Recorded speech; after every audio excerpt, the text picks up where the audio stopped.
2 days later, on August 8th, the oppressive Los Angeles heat had barely begun to dissipate when Manson called another meeting.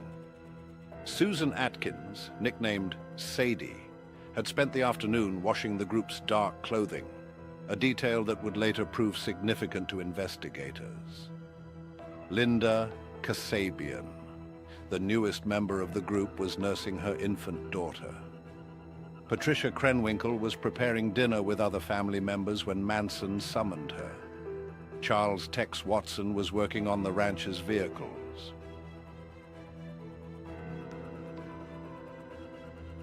"Now is the time for helter-skelter," Manson declared.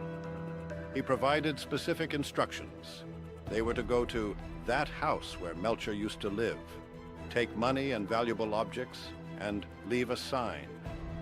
Something witchy. Linda Kasabian was chosen to drive because she was the only one with a valid license. Before they left, Manson pulled Watson aside for a private conversation that none of the women could hear. The group departed Spahn Ranch around 11:30 p.m. in an old yellow Ford.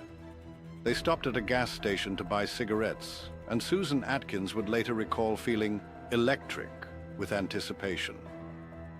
Watson drove up Benedict Canyon, past the homes of movie stars and music industry executives, until they reached Cielo Drive.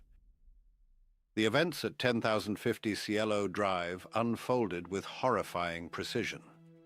After cutting the phone lines, Watson used bolt cutters to snip the fence wiring. The group had just started up the driveway when they saw headlights. Stephen Parent, an 18-year-old friend of the property's caretaker, William Garrison, had been trying to sell him a clock radio and was leaving after a visit.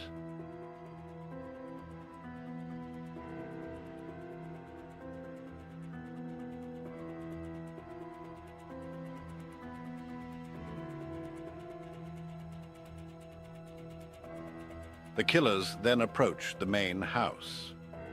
Through the windows, they could see lights and movement. The original occupants of the house that evening had included Sharon Tate, Jay Sebring, Abigail Folger, and Wojciech Frykowski.